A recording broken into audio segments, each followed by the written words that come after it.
Not surprisingly, the lions began to attack the calves for a quick kill. Thinking on their feet, the mother water buffalo NUT rep decided, despite the extremely dangerous predicament confronting her calves, that a casework or school-by-school approach was not going to work. At first, this seemed to be a disastrous mistake.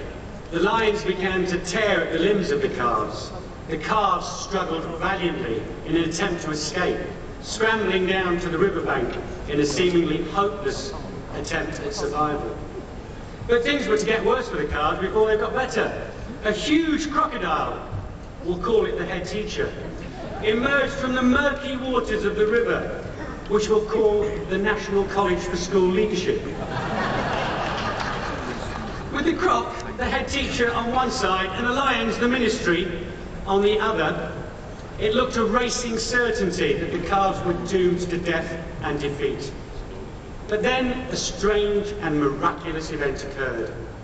Along the banks of the river appeared a huge stampeding herd of water buffalo. We'll call them the mass ranks of the National Union of Teachers. This herd was led magnificently by NUT Rep Buffalo, DivSec Buffalo, General Secretary Buffalo, and last but not least, National President Buffalo. We'll call him Buffalo Bill.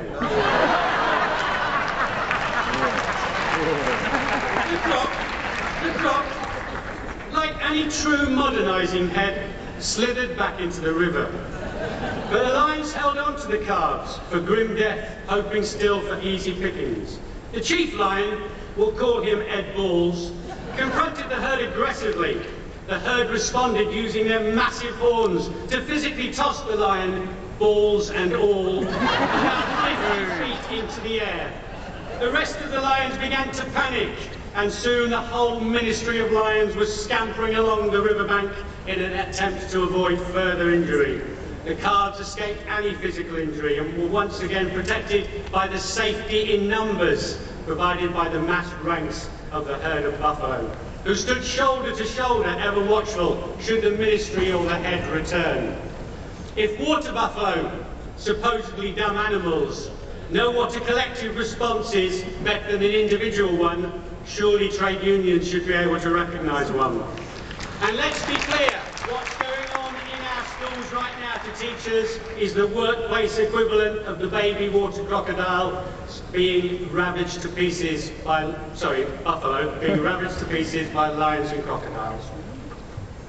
For every rep victimised by management, for every teacher wrongly incapability because of government policy, for every teacher delivering the mind-numbing, test-driven, grad-grind curriculum of the government, for every student like my son Jack in a class over 30, we need national collective action on workload, not a school-by-school response. A robust response is what Steve would say it should be, and that is exactly what we need on workload. Thank you.